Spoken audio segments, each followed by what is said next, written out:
তো আজকে আমরা গিয়েছিলাম র্যান্ডাম একটা জায়গায় চা খেতে। তো হ্যালো এভরিওয়ান, তোমরা সকলে কেমন আছো? আর আমি টিএমভি। তো আজকে আমাদের 3-4 বন্ধু মিলে বসছিলাম, তখন একটা র্যান্ডাম প্ল্যান হলো চা খেয়ে আসি। তো হঠাৎ প্ল্যান হওয়া মানে তো তোমরা জানো একটু ভালো কিছু করা দরকার, তাই দেরি না করে যে যার বাইকগুলোকে নিয়ে তাড়াতাড়ি করে চলে আসি দক্ষিণওয়াদের দিকে। তারপর 4 বন্ধু মিলে রেডি মারতে মারতে চলে আসি চায়ের দোকানে। এখান থেকে চা পার্সেল করে নিয়ে চলে যাই একটা সুন্দর জায়গায়।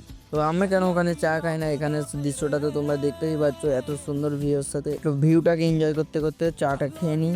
জীবনটা অনেক ছোট, আর এই জীবনটাকে অনেক সুন্দর করে তুলি। আর জীবন সুন্দর করার জন্য বেশি কিছু লাগে না, ঠিক মনের মতো মানুষ থাকলেই আর ধারণাটা ঠিক থাকলেই জীবন সুন্দর। আর আমাদের কিছু ভিডিও শ্যুট করারও ছিল এখানে, তাই দেরি না করে আমাদের তাড়াতাড়ি সমস্ত কাজ মিটিয়ে দিয়ে আমরা আর এখানে এসে কত কি না দেখলাম। তোমরা যদি ক্যামেরায় দেখে থাকো তো ভালো, আর নাই সেটা আমি বলবো না, কেন আমাকে লোক দেখলে ডিসুম ডিসুম।